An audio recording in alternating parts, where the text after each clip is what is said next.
Hi, and thanks for logging on to the Daily DVAR Halacha. And here's a brand new halacha for you, and it's for Monday, 8th day of February. First of all, a reminder that Monday night into Tuesday and Tuesday night into Wednesday are a two-day Rosh Chodesh.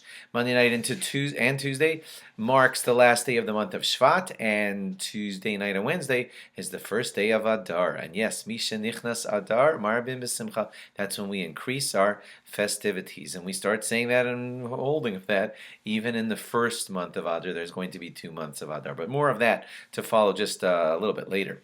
Today we're going to hit the halacha of Chazara, and that means basically that on Shabbos, if you take a food off of the fire where it was cooking, then you're not allowed to put it back on the fire. And the reason for that is quite simple, is because by putting it back on the fire, it's cooking.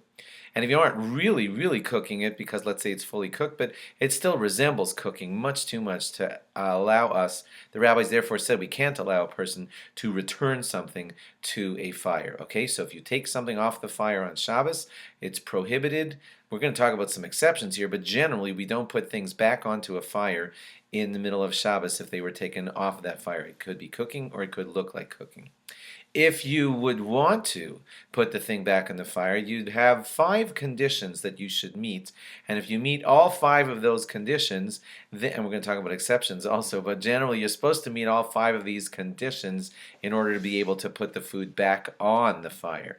So listen to them, they go like together. You would be allowed to put the food back onto the fire in the middle of Shabbos if A, the flame is covered. That would help you be allowed to put it back on the fire. B, the food that you're putting back on is fully cooked anyway, so the cookingness is kind of minimized. C, the food is still hot, so putting it back on the fire is not really getting it to a higher state of heat because it's still hot. The food is still in your hands. The pot is, you're still holding on to it. That helps you be allowed to put it back down. And also, when you took it off of the fire, your intention was to put it back onto the fire. So when all 5 of those things happen, then we say, oh, okay, so that's not really so strongly a cooking situation, because let me just say them again. The flame was covered anyway. The food was fully cooked anyway. The food was hot anyway. It was still in my hands. And also, I had intention to put it right back down onto the fire, so I didn't really take it off for a very serious takeoff. So if all 5 of those things happen, then you are allowed to put something back into the fire, onto the fire, covered fire, where it was cooking. Now, when we say the pot still has to be in your hands, it doesn't have to be fully suspended in midair. It could be like you rested it partially on the ground or on the counter, but you were still holding on to it. And even holding on to the handle would qualify as holding on to it. Those kind of situations would help. And so if you manage to do that, then still will count as having hit category number 4, that it's still in my hands. Well, it's not fully in my hand, but I'm still holding the handle. That would be enough to say I've hit category number 4, and that's a little detail that we need to mention just with number 4.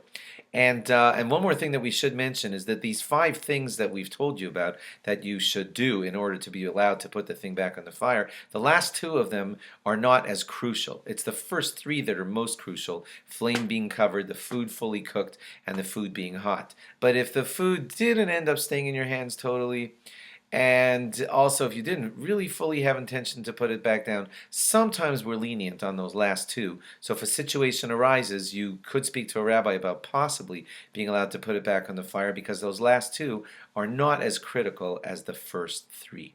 Thanks for logging on, and log on again tomorrow for more. And remember, Rosh Chodesh, Monday night. Bye-bye.